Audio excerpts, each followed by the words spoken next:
Problème, malheur, poisse sont les ennemis publics numéro 1 de vos youtubeurs préférés. Ils l'ont tous connu. J'ai nommé le karma. Eh bien bonjour mesdames et messieurs et bienvenue dans cette toute nouvelle vidéo où je vais vous raconter mes pires anecdotes de tournage que j'ai pu passer en 6 ans, hein, parce que ça fait déjà 6 ans que je suis sur YouTube, ouais. Ça pique un petit peu, ouais. Alors oui, bon, étant youtubeur, on est déjà tous passés par là, hein, que ça soit d'oublier par exemple d'allumer son micro. Du coup, ça donne des scènes comme ça.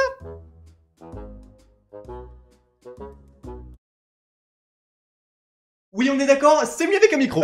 Mais y a pas que ça. Il y a aussi le fait qu'on avait oublié d'appuyer sur le bouton enregistrer, donc pendant des heures on parlait dans le vent. Donc t'es obligé de la recommencer. Ça fout le seum. Ah, qu'est-ce qu'on en a vécu des jours sombres. Mais laissez-moi vous raconter mes pires anecdotes de tournage. Et ça va monter tout doucement crescendo.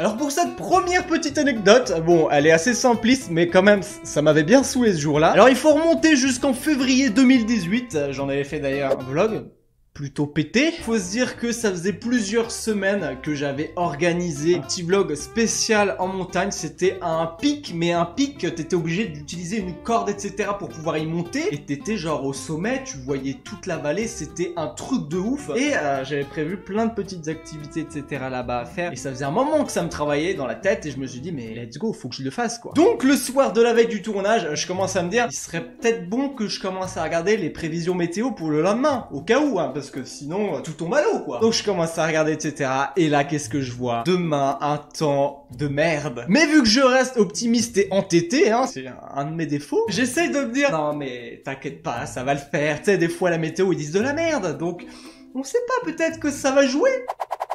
Que tu la sens la couille venir, hein. Donc le lendemain, je me réveille, je me prépare, etc. Je vais dehors, et là... Ah bah super. Mais c'est pas ça qui allait m'arrêter. Je me disais, vu que j'étais entêté, je vous rappelle. Non mais on va monter la montagne et forcément vu que les nuages ils sont bas, au-dessus de la montagne il va faire beau.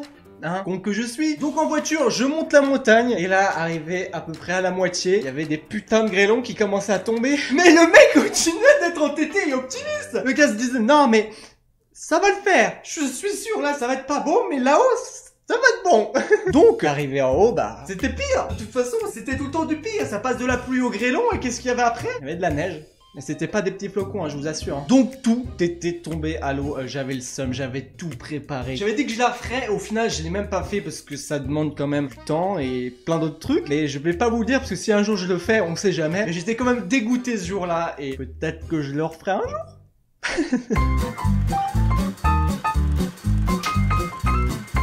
Alors pour cette deuxième anecdote, nous allons revenir en mai 2018. Et là, cette histoire, ça va être du lourd. Hein. Oui, il s'en est passé des trucs en 2018, je m'en suis mangé plein la gueule. Hein. Alors ce qu'il faut savoir, c'est que ça faisait un très long moment que j'avais pas pris de vacances et j'avais besoin de changer d'air un petit peu. Donc, c'était le moment pour moi d'aller en Alsace pour rendre visite à ma grand-mère. Et vu que je vous avais pas préparé de vidéo en avance, je me suis dit, c'est l'occasion de vous faire un vlog directement là-bas. J'arrive là-bas, je vois ma grand-mère, je passe un super moment avec elle et je me dis, mais c'est le moment de commencer mon vlog. Hein. Donc je me rends sur une montagne où je savais qu'il y avait une très belle vue. Je prends mon drone avec moi, ma caméra, et je marche jusqu'à une maison abandonnée qui était la maison de mes arrière-grands-parents. Il y avait un énorme champ. Donc je me suis permis, je commence à sortir mon drone et je fais des images comme ça.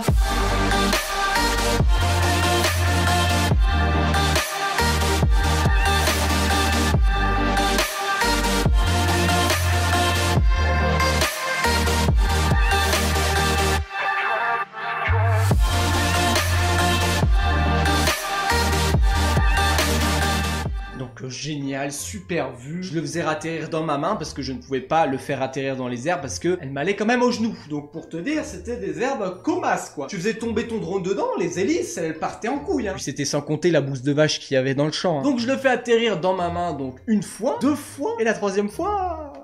c'est parti en couille.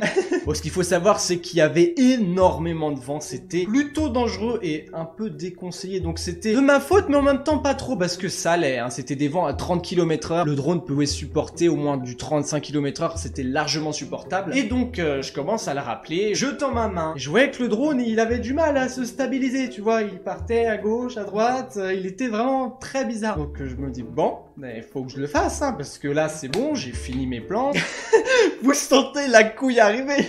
Donc le drone part en stack et là je vois que le drone fonçait sur ma gueule. C'était soit je le rattrape avec ma main, ou soit là je me coupais tout le visage, etc. J'étais défiguré à vie. Donc je commence à le prendre par dessous et il commence à s'agiter dans tous les sens. Je me dis putain vite vite vite, j'appuie sur le bouton et je sais pas pourquoi il était tellement puissant qu'il voulait vraiment partir vers moi. J'ai réagrippé mes doigts et c'est là que ça a tout tranché.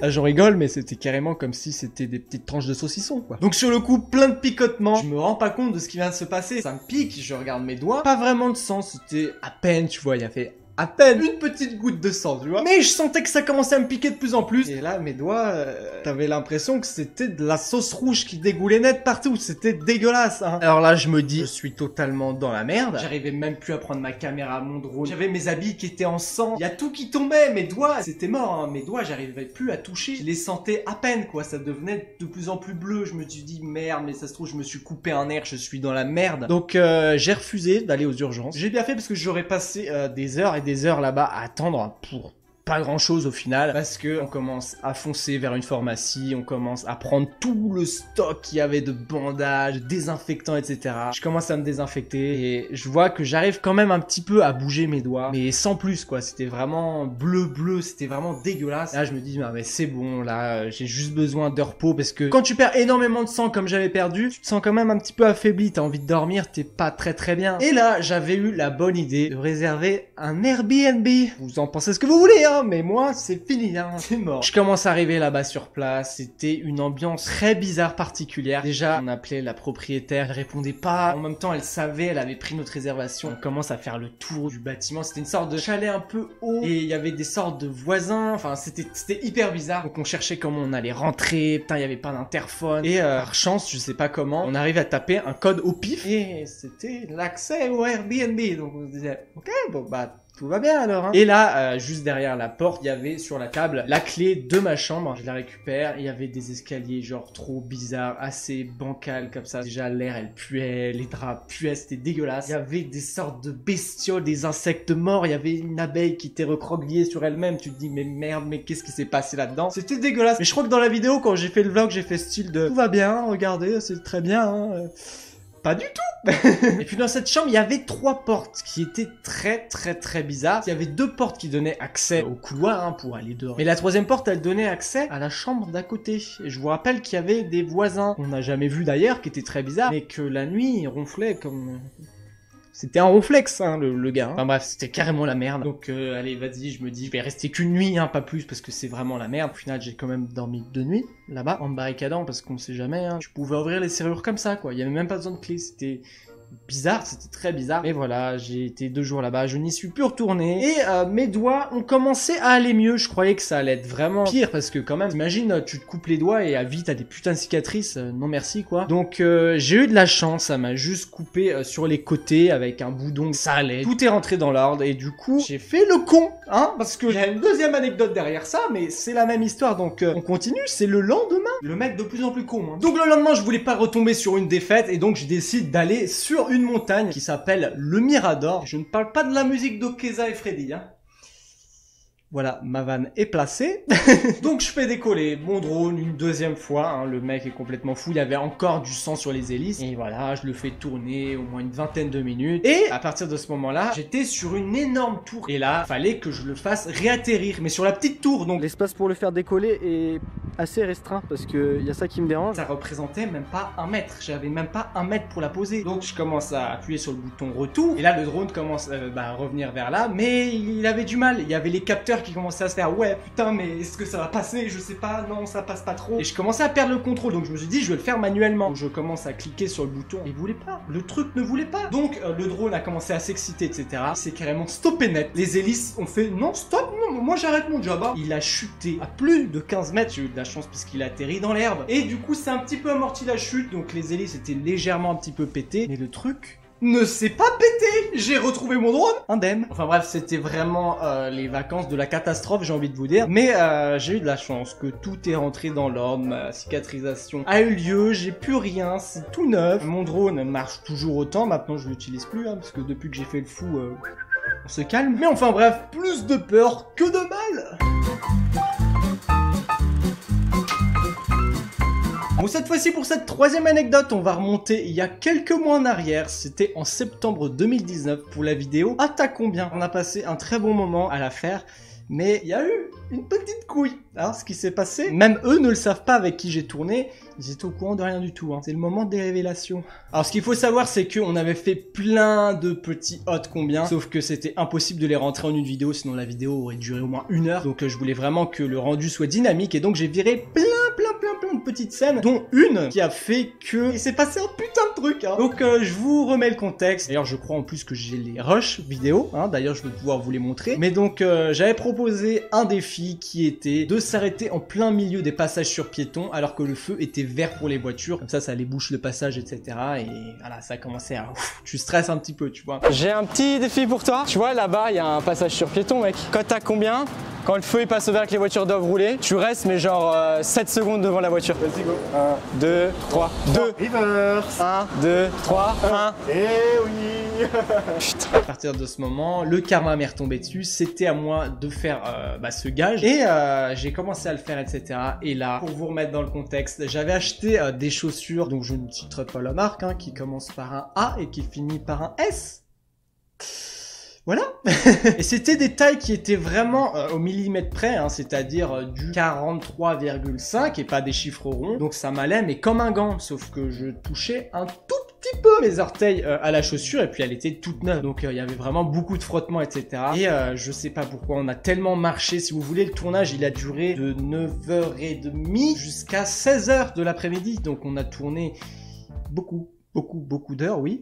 Et donc de marcher avec ces nouvelles chaussures, ça frottait mon pied, ça faisait hyper mal. Et au bout d'un moment, quand j'ai fait ce gage, j'ai dû faire exprès de faire tomber un objet. Ah merde. Ah mais ça passe pas au rouge. Ah merde, mais ça niquait tout. Ça niquait tout, merde. Et je ne sais pas par quel truc qui s'est passé, j'ai senti un truc dans mes 2 pieds. Comme par hasard, c'est dans les 2 pieds. J'ai eu hyper mal. Donc une fois que cette scène est passée, on a continué à faire d'autres défis, etc. pendant au moins 1 heure, je crois. Ensuite, c'était fin de tournage. J'ai commencé à retirer ma chaussure et j'ai vu que j'avais une simple ampoule, mais bien saignante. Donc je me suis dit, bon... c'est une ampoule, ça passe, hein, ça va guérir d'ici quelques semaines, donc rien d'alarmant. Sauf que je rentre chez moi le soir, le lendemain rien du tout, toujours un petit peu mal aux pieds, mais rien d'alarmant. Et au bout de 2 jours, il s'est passé un truc plutôt particulier, très bizarre, c'est que mes pouces d'orteils sont devenus complètement rouges. Et qu'est-ce qui s'était passé tout simplement? J'ai fait une putain d'hémorragie interne. Ouais, là je le dis en souriant, etc. Sauf que c'est pas trop souriant. Hein. Je sentais pas la douleur, mais c'était genre devenu bleu, un peu rouge, comme si c'était éclaté. Ça m'a fait un peu peur sur le coup. J'étais en mode what the fuck, qu'est-ce qui se passe là? Vraiment très bizarre. Encore à l'heure actuelle, j'ai encore ça. C'est pas très... J'espère que ça va passer parce que ça commence à faire un petit peu là. Hein? Tu dois te barrer, c'est écrit que tu dois te barrer demain, ok? Hein? Donc pas top, mais j'ai décidé de pas aller voir un médecin. Pourquoi? Parce que j'avais pas envie de prendre plein de merde à base de médicaments, etc. Et que on fasse oh là là, vous avez ça. Puis ça se trouve, c'est même pas une hémorragie interne. C'est là qu'ils me disent vous avez un fucking cancer, monsieur. Non, c'est une putain d'hémorragie, je le sais très bien, parce que quand ça a fait un frottement, ça m'a fait hyper mal, j'ai senti qu'il y avait un truc qui était pas très bien sur les 2 pieds. Vous allez pas me dire de la merde, ok? Enfin bref, voilà, j'espère que tout va bien se passer dans les prochains mois, que tout va rentrer dans l'ordre, etc. Mais c'est la merde pour moi, on est d'accord. C'était la 3e anecdote. Maintenant, on va passer à la dernière qui est un peu plus bénin, mais qui m'a fait aussi chier. Alors pour cette 4e et dernière anecdote, ça remonte à novembre 2019, donc encore plus récemment que la 3e anecdote. Ça faisait plusieurs semaines, voire plusieurs mois, que on m'avait contacté pour une proposition pour faire un tournage assez particulier qui allait être la plus grosse vidéo de ma chaîne. D'ailleurs, je vous avais teasé ça sur Instagram. D'ailleurs, si vous me suivez pas sur Instagram, allez-y, parce qu'il y a beaucoup de trucs que je vous partage et que des fois je vous fais participer pour des vidéos. Donc n'hésitez pas à vous abonner à mon Instagram. Voilà, c'était la petite partie promotion.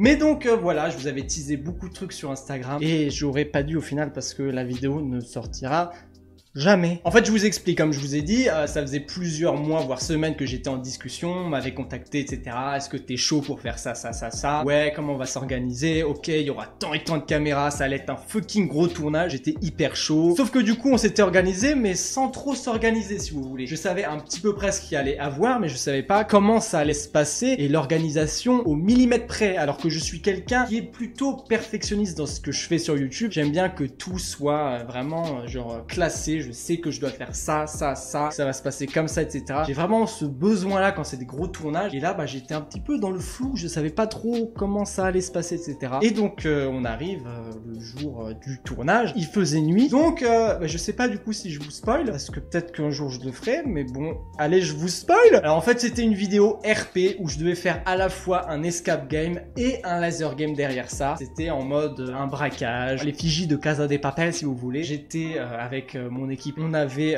les guns, etc. On avait un plan à exécuter, genre il fallait braquer la banque, mais tout de suite après, il y avait les flics et c'est là que ça partait en laser game, etc. Sauf que bah, le truc, c'est que j'ai eu un problème de GoPro. Elle s'est pas attachée à l'arme, j'avais pas l'équipement nécessaire pour le mettre sur mon torse. Enfin, c'était vraiment la merde, il y avait qu'une caméra qui marchait et cette dernière caméra, c'est celle avec quoi je filme en ce moment. Elle était bien trop imposante pour que je la mette sur mon torse, donc c'était pas possible. En plus de ça, il y avait d'autres caméras qui étaient installées et quand c'est du laser game, en général, c'est dans le noir. Donc, on voyait pas grand chose. Donc, c'était impossible de faire un truc avec ça. C'était bien dommage parce que l'idée était vraiment bien. C'est juste qu'on aurait dû éclairer un petit peu plus, mais en même temps, ça aurait gâché la partie de laser game. Enfin, c'était vraiment la merde. Mais j'aimerais bien pouvoir refaire ça un jour. Mais tant pis, ça me passe sous le nez. Mais en tout cas, ce que je peux vous montrer, c'est quelques petits plans de moi. Voilà, tout simplement. Inexploitable, j'ai envie de vous lire. En tout cas, voilà les gens, c'est la fin de cette vidéo. Je vais m'arrêter là parce que sinon, je vais plus m'arrêter. J'ai tellement d'anecdotes croustillantes que je pourrais en faire carrément un épisode 2. Oui, parce que ça fait un peu 6 ans que je suis sur YouTube, donc il m'arrivait beaucoup de couilles. Donc si vous voulez une suite, n'hésitez pas à me le faire savoir en commentaire, à lâcher votre plus gros pouce bleu et à vous abonner si ce n'est pas déjà fait. Et peut-être que je lâcherai la suite. Bon allez, nous en attendant, on se retrouve pour une nouvelle vidéo. Merci d'avoir regardé, salut tout le monde. Là, c'est le moment que je dis ciao. Donc, bah... ciao!